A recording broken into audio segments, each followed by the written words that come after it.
Hello, welcome, नमस्कार। चलिए एक बार शुरू करते हैं एक और कमाल इस सीरीज़ में। ये पॉलिटी, जहाँ पर हम लोग डिस्कस कर रहे हैं मोर देन 50 और ओवरऑल जो डिस्कस कर रहे हैं मोर देन 1000 प्लस क्वेश्चन। ठीक है, तो ये सारे क्वेश्चन जो हैं प्रीवियस ईयर अच्छे क्वालिटी के हैं। तो चलिए देखिए, आप अपना स्कोर चेक करिए और डिस्कस करते हैं। पहला क्वेश्चन, भारत की एक गणराज्य मुख्य रूप से इसलिए माना जाता है, क्यों माना जाता है बताइए।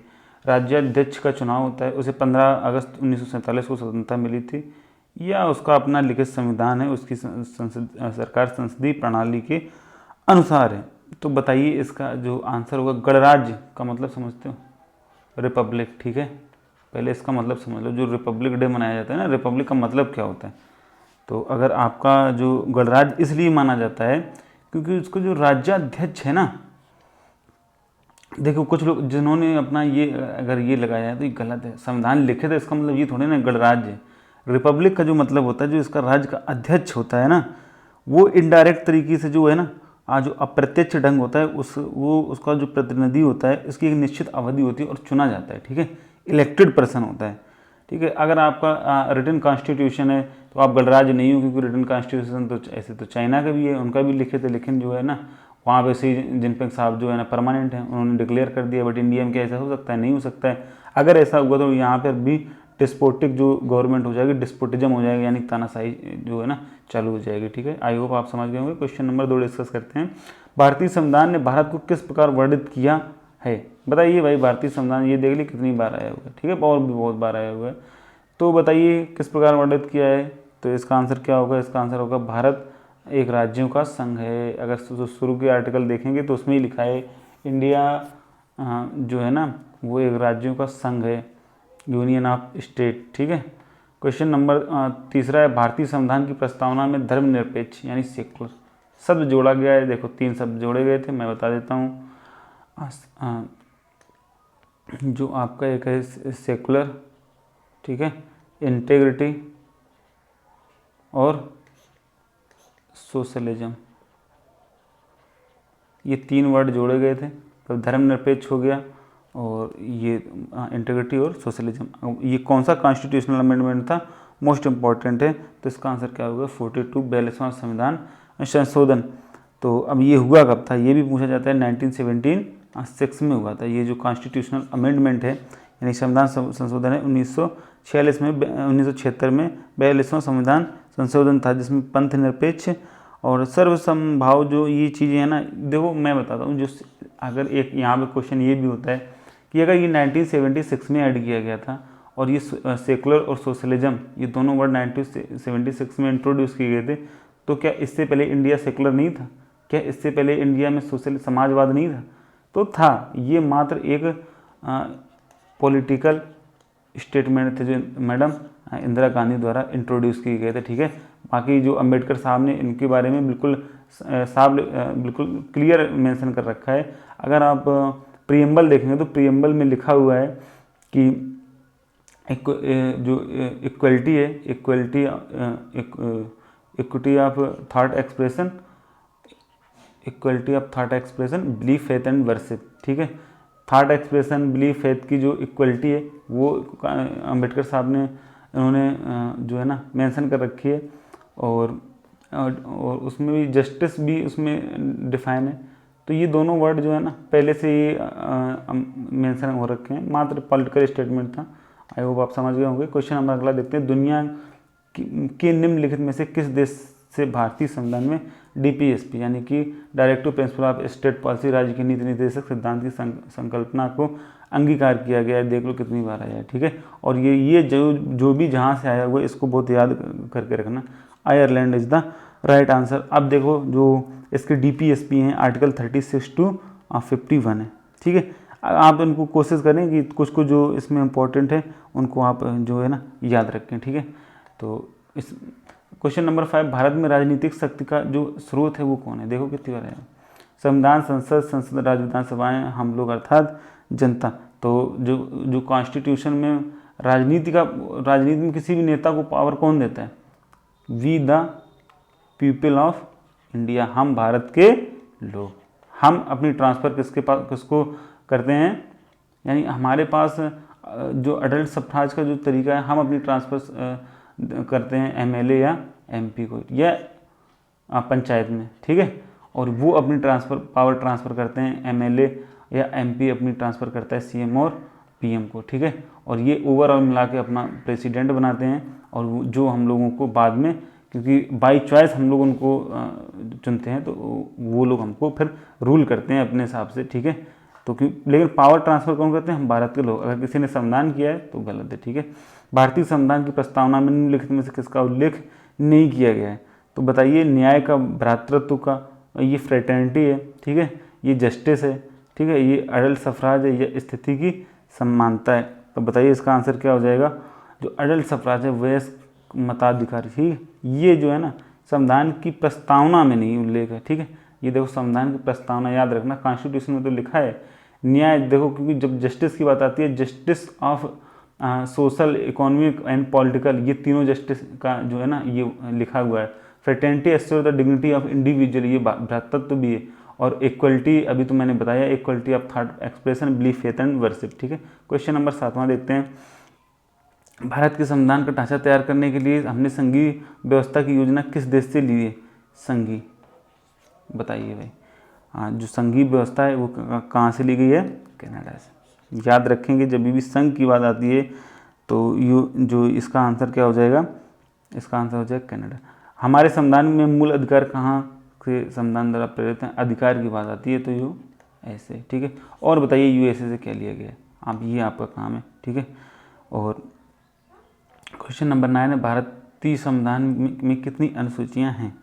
तो इसका आंसर क्या हो जाएगा? 12। सबको पता होगा। जो अनुसूची नंबर, देखिए जो शेड्यूल्ड है, अब ये शेड्यूल भी आपको पता होना चाहिए, 12 ही तो हैं, इससे क्वेश्चन बनते हैं। 10वां इंपॉर्टेंट शेड्यूल है, 11वां, वैसे हैं तो 12 भी, ये पता होनी चाहिए हमको, ठीक है। इंपॉर्टेंट शेड्यूल है। भारतीय संविधान की 8वीं अनुसूची में कितनी भाषाएं शामिल है? तो इसका आंसर सबको पता होगा, ठीक है। इंपॉर्टेंट टाइप के क्वेश्चन है, जो question most of the time आपको रिपीटेड मिलेंगे, और यही क्वेश्चन आते हैं, कुछ भी अलग नहीं आता है, बस इनको ही याद रखना पड़ता है। भारतीय संविधान की प्रस्तावना में निम्नलिखित में से किस अभिव्यक्ति का प्रयोग नहीं किया गया है? सर्वसत्ताधारी, लोकतंत्री, गणराज्य, समाजवादी, धर्मनिरपेक्ष या संघीय। आप देखिए संविधान की प्रस्तावना की बात हो रही, अभी भी भटक मत जाना मेरे भाई लोग। अगर प्रस्तावना की बात हो रही तो किसका प्रयोग नहीं किया गया है, ठीक है। 2 वर्ड की वर्ड देख लो, देखो धर्मनिरपेक्ष तो किया गया, समाजवाद भी किया गया, सर्वसत्ताधारी, लोकतंत्री, गणराज्य, इसका मतलब होता है रिपब्लिक, ठीक है, रिपब्लिक। समाजवादी का मतलब होता है सोशलिज्म, ठीक है। धर्मनिरपेक्ष का मतलब होता है सेकुलर। सारे वर्ड हैं, कौन सा नहीं है? संघीय यानी union. Union is not mention in the preamble of the constitution. Alright. Question number 12, संविधान की प्रस्तावना में भारत को क्या कहा गया है? ये तो देखो सबको पता होगा, ये 3 वर्ड हैं। We the people of India having solemnly resolve to constitute India, sovereign socialist, democratic and republic, ठीक है। तो इनको देख लो, जो इसको इसमें क्या आंसर हो जाएगा? सर्वसत्ताधारी, समाजवादी, धर्मनिरपेक्ष, लोकतांत्रिक, गणराज्य यानी कि सोशलिज्म, समाजवादी, धर्मनिरपेक्ष यानी कि सेकुलर एंड लोकतांत्रिक, रिपब्लिक, ठीक है। क्वेश्चन नंबर देखते हैं अगला। क्वेश्चन नंबर, भारतीय संविधान में कितने अनुच्छेद हैं? अब मैंने काम भी दिया था आपको, ये क्वेश्चन आपको पता करना चाहिए, वैसे अगर पता ही होगा। भारतीय संविधान की संघ सूची में विषयों की संख्या कितनी है? इंपॉर्टेंट, थोड़ा सा याद रखना, इसमें देख लेना, अपडेट भी हो सकता है। तो इसका आंसर क्या हो जाएगा? 97। ये शायद अपडेट होता रहता है, इसको एक बार चेक कर लेना। भारत में एकल नागरिकता की अवधारणा कहाँ से ली गई है? तो इसका आंसर क्या हो जाएगा? इंग्लैंड, ठीक है। जो इंग्लैंड में देखो, अगर इंडिया में अगर आप इंडिया की अगर नागरिकता आपके पास है तो केवल इंडिया की रहेगी। आपने सोचा इंडिया के साथ साथ यूएसए की ले लें तो अपने आप जो इंडिया की नागरिकता है वो खत्म हो जाएगी, ठीक है। आप नो डुअल सिटीजनशिप, ये आर्टिकल 9 कहता है, ठीक है। ये शुरू के आर्टिकल हैं, इनको आप याद करके रखना। हमारे संविधान की प्रस्तावना में कोई उल्लेख नहीं है। देखो फिर से क्वेश्चन रिपीट हो रहा है। अब देखो किस चीज़ का उल्लेख नहीं है, यहाँ भी प्रेम्बल की ही बात कर रहे हैं। प्रेम्बल याद कर लेना, बहुत कठिन नहीं है, बहुत छोटी सी प्रेम्बल है। हिंदी में पढ़ना चाहो तो हिंदी में पढ़ लेना। देखो मैं बोलता भी जाता हूँ, आप इसको हिंदी में पढ़ना। We the people of India have solemnly resolve to constitute India sovereign socialist democratic republic and secure all its citizen. उसके बाद में justice, social economic, liberty of thought expression, equality of status and opportunity, fraternity of the dignity of individual, unity and integrity of the nation. इस तरीके से आप इसको पूरा बिल्कुल मतलब याद कर लेंगे तो बहुत अच्छा हो जाएगा। तो ठीक है, तो इसका आंसर क्या हो जाएगा, वयस्क मताधिकार, अडल्ट सफ्राज। ठीक है, ये अभी अपन डिस्कस भी कर चुके हैं। भारतीय संविधान ने सुदृढ़ केंद्र के साथ संघीय प्रणाली कहाँ से ली है? तो क्वेश्चन नंबर जो 17 का आंसर क्या हो जाएगा, कनाडा से। ठीक है, ये याद रखना थोड़ा सा। क्वेश्चन नंबर 18, संविधान की उद्देशिका में समाजवादी और पंथ निरपेक्ष शब्द किसके द्वारा जोड़े गए? अभी हम बस जस्ट डिस्कस ही किया है। ठीक है, ये 1976 में हुआ था और इसको मिनी कॉन्स्टिट्यूशनल अमेंड बोलते हैं।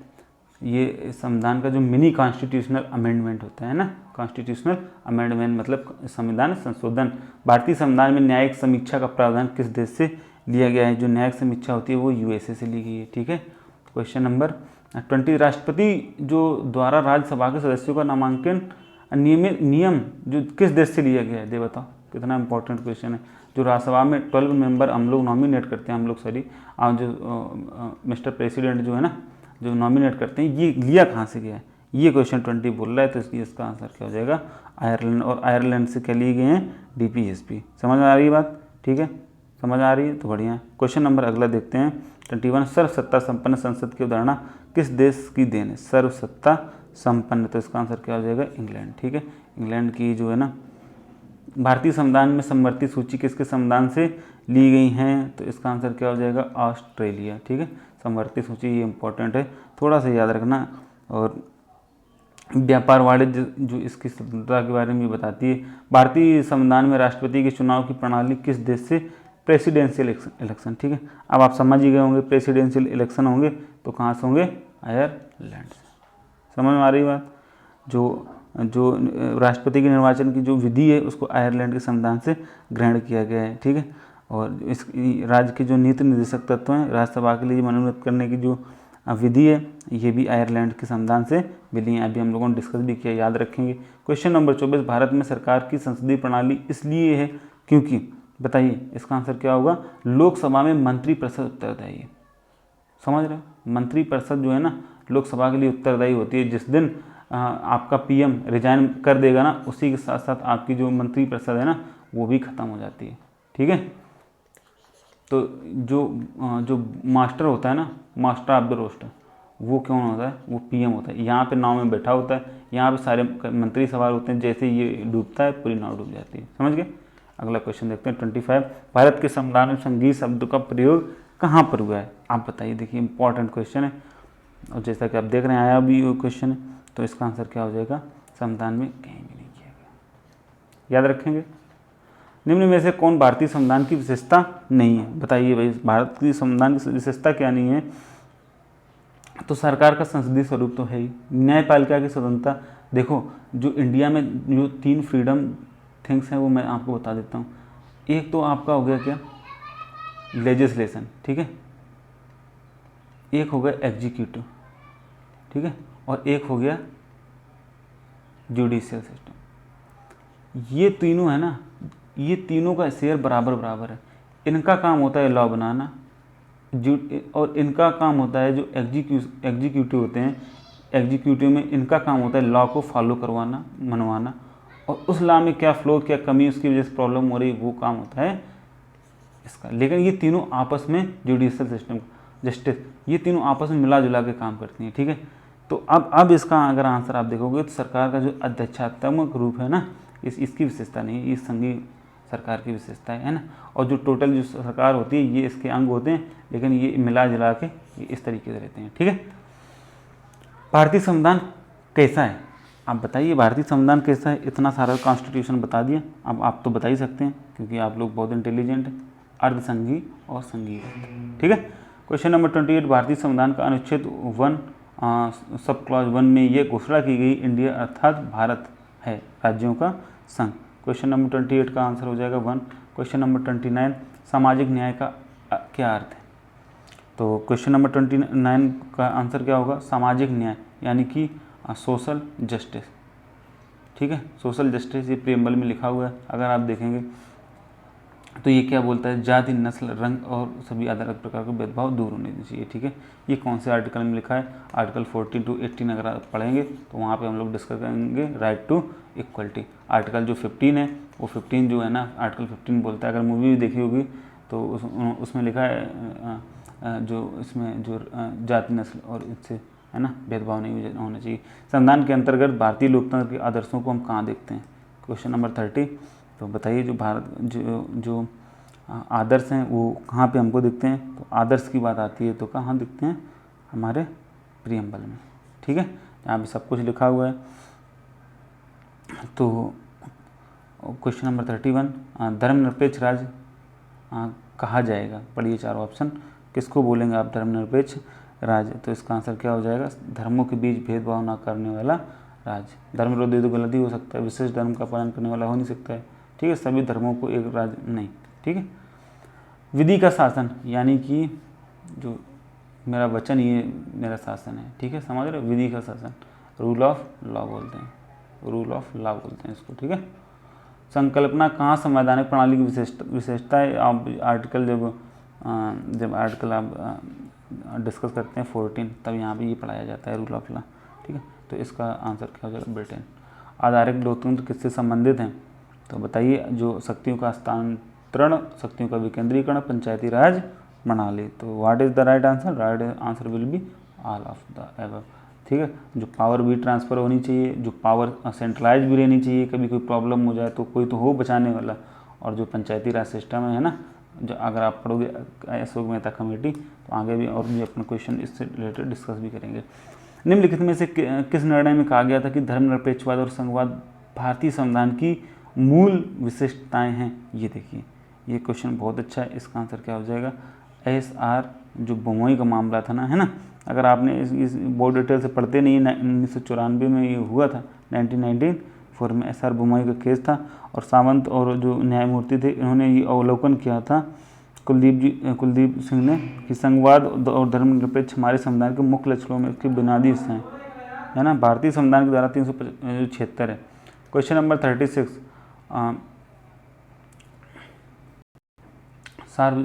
सार्वजनीन वयस्क मताधिकार दर्शाता है कि भारत एक ऐसा देश है जो, बताइए इसका आंसर क्या हो जाएगा, इसका आंसर हो जाएगा लोकतांत्रिक इज द राइट आंसर। ठीक है, क्वेश्चन नंबर 36, एक तंत्र का अर्थ क्या है, बताइए भाई, एक तंत्र का अर्थ क्या होता है, एक तंत्र का अर्थ है मात्र एक व्यक्ति द्वारा निरंकुश शासन, एक तंत्र। ठीक है, संवैधानिक राजसी का अर्थ क्या होता है, ये क्वेश्चन बताइए, इसका आंसर क्या होगा, राजा द्वारा संविधान की रचना करना, राज्य संविधान को प्रवासित करना, संविधान द्वारा प्राप्त शक्ति के अनुसार राजा, यही सही इसका आंसर हो जाएगा।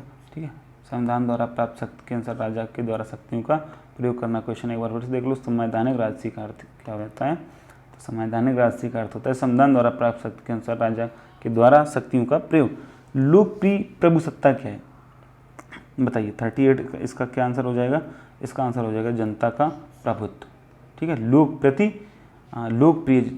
देख लो कितनी बार है, किस तंत्र में कुछ लोग अधिक लोगों पर शासन करते हैं, कुछ लोग। ठीक है, यानी कुछ लोगों का अधिक लोगों पर शासन, तो इसका आंसर क्या हो जाएगा, अल्पतंत्र।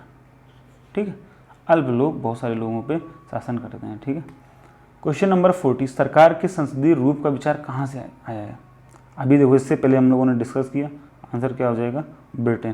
क्वेश्चन नंबर 41, लोकतांत्रिक संस्थाओं के विकास के लिए कौन सा कारक आवश्यक है, तो इसका आंसर क्या होगा, 41 का आंसर हो जाएगा व्यक्तिगत अधिकारों के प्रति सम्मान।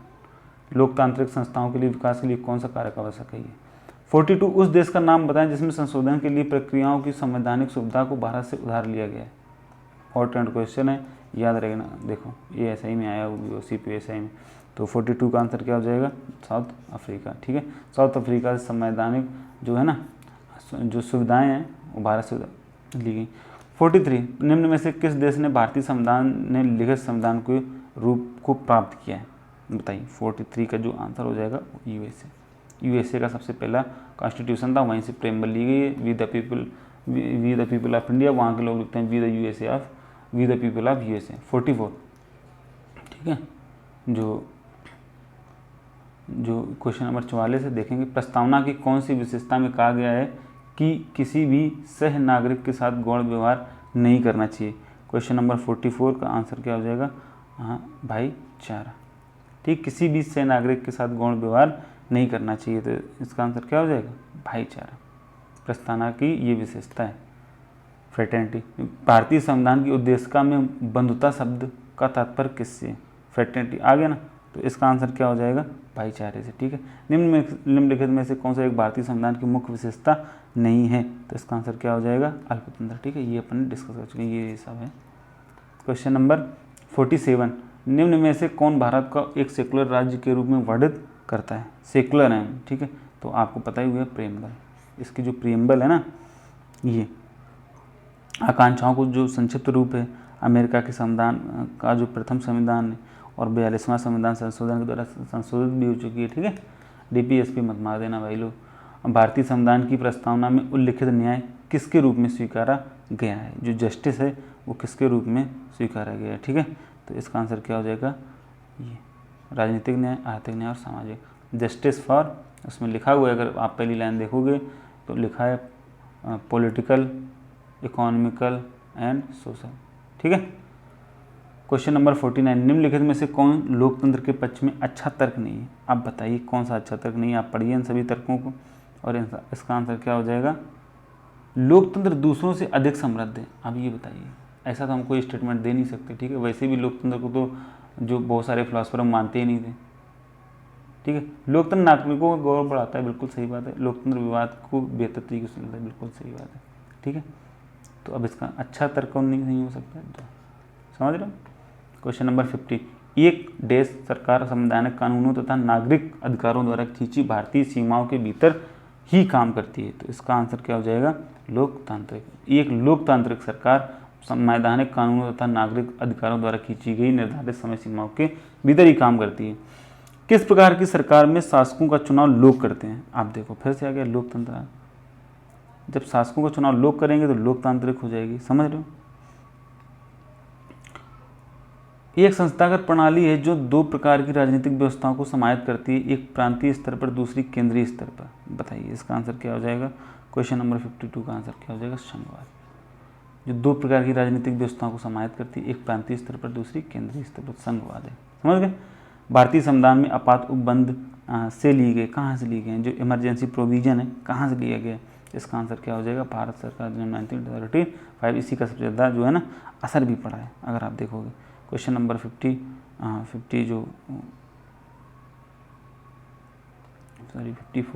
भारतीय संविधान में कितने भाग हैं? ये देखो हमने दिया था। ठीक है, या इसको तो आपको करना चाहिए, आना भी चाहिए आपको क्वेश्चन। अभी इस टाइम पे कितने भाग हैं, है ना?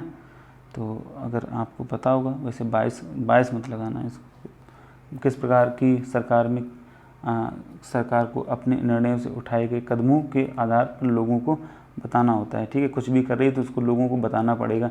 उसके लिए लोअर हाउस और अपर हाउस में उसको डिस्कशन करना पड़ेगा, राज्यसभा और लोकसभा में, कि आप वहाँ बताइए क्या है आपकी प्रॉब्लम। तो उसको बोलते हैं लोकतंत्र। जब भी बजट निकलेगा, कुछ भी होगा, उस पर बहस चर्चा क्यों होती है? क्योंकि लोगों के बीच में बात तो आए कि जो हमने जिनको वोट दिया है, जिनको हमने पावर दी है, वो हमारे लिए क्या ला रहे हैं, क्या छूट ला रहे हैं, क्या हमारे लिए फैसिलिटीज़ दे रहे हैं। क्योंकि हमने आपको पावर दी है ना उस चीज़ की। ठीक है, इसलिए अपने वोट की वैल्यू समझ ली, आपके वोट की कीमत बहुत है। भारतीय संविधान में याचिकाएं और द्विसदनी पद्धति किस देश के संविधान से प्रेरित हैं? याचिकाएं यानी रिट्स और द्विसदनी पद्धति, तो इसका आंसर क्या हो जाएगा? यूनाइटेड किंगडम से, यानी यूके से। समझ गए? ठीक है, तो ये थे आपके 56 क्वेश्चन। आई होप आप 45+ क्वेश्चन हिट कर पाए होंगे। और लाइक करें, सब्सक्राइब करें, शेयर करें, और थैंक यू सो मच। और ये था पॉलिटी का 56 क्वेश्चन, और आई होप आप पढ़ते रहें।